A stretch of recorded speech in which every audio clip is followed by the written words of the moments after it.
Hey everybody, welcome to the channel, Tuxedo Dungeon. I'm in love with it. Don't ask me how I got it, I won't tell you.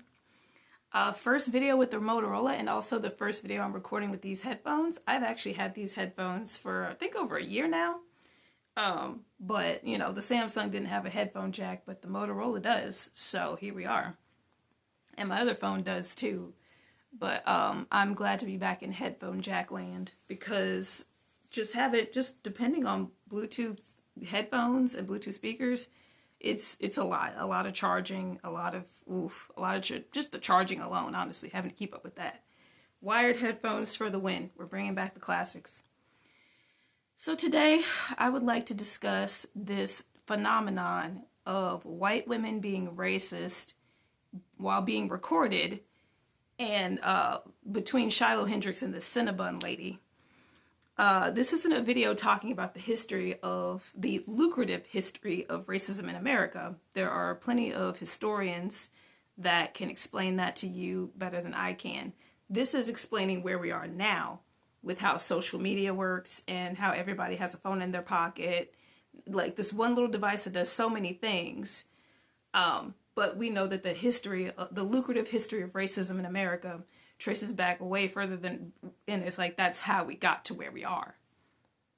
So in light of this Cinnabon lady, I actually saw the video recently where she announced that she was racist, called them the N-word, and then did the DX chop in 2025, which as a millennial,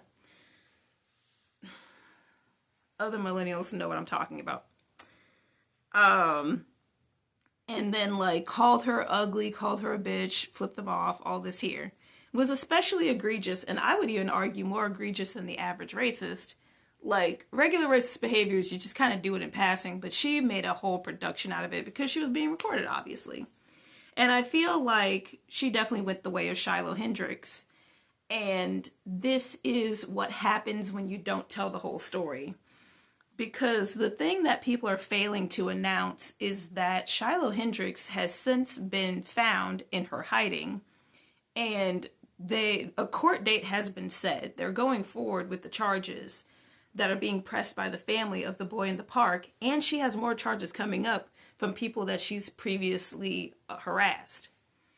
So it's, she got in front of a camera and, see if she thought she could get some bills paid, and she did. Like from what I saw, I don't know where it is now, but when I saw it, she was at 20K.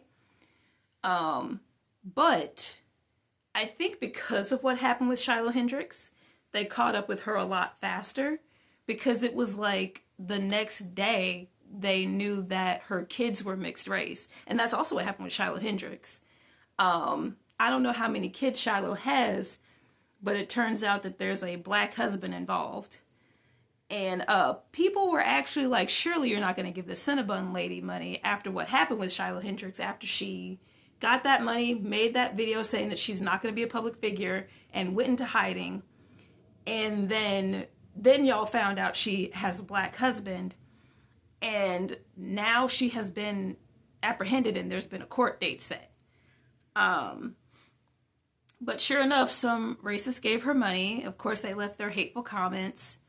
And I feel like this lady is going to be a lot easier to find than Shiloh, especially since, there's a paper trail. She was driving under the influence with children in the vehicle.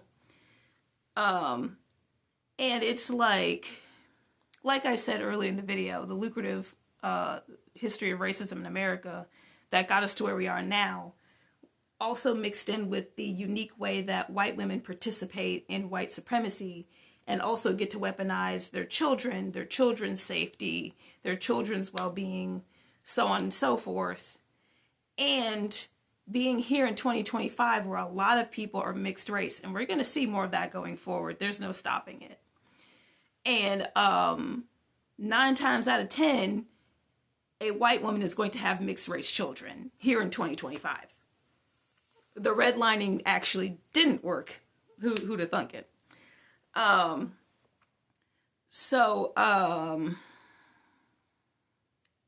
can't call it unique It's just the way that it's happening now is unique. The way it's being caught on camera, the way people are announcing it, the way white women know that there's going to be pros and cons, right? Like, your face is going to be out there. Where you work or where you live could also be out there. But now you can make a fundraiser on this website called Givesendgo, which seems like it's going to continue to allow these kinds of fundraisers, because we know no other platform is playing like that. And be able to make at least a few $1,000s before people find out that you have mixed race children or a black husband or any proximity to people of color that shows that you possibly actually care about them, instead of being the staunch gold star racist that you have presented yourself in the initial videos. So,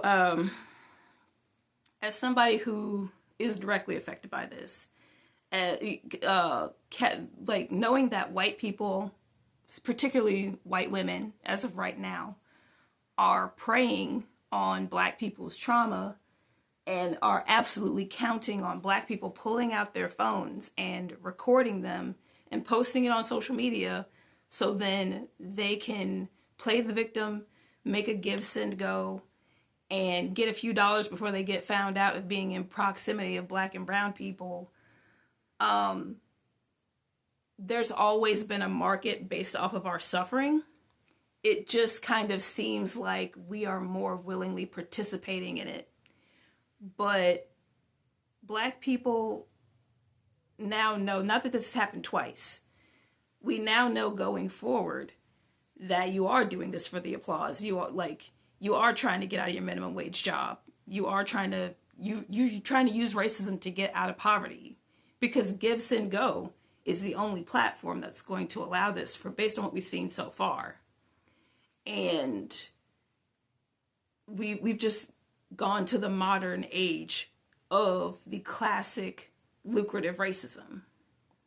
So it's like the black people ourselves are like the pawn on this game, because now they're counting on us handling these situations in this modern way of putting people on blast. And I don't know if there's anything we can do about Givesendgo or any other platforms that may pop up that allow these people to directly profit off of racism, again, until they get caught, until their backstories and their lives outside of that moment caught on camera get exposed and everyone turns on them after they've received thousands of dollars. But something has to be done. The way the internet is framed, the way the internet is now, like, we have to get past this iteration for us to actually at least close this chapter of lucrative racism. Not to say a new one won't spring up. This is new. But, you know, we figured it out before and we figured it out again. And this video is basically to just call attention to that.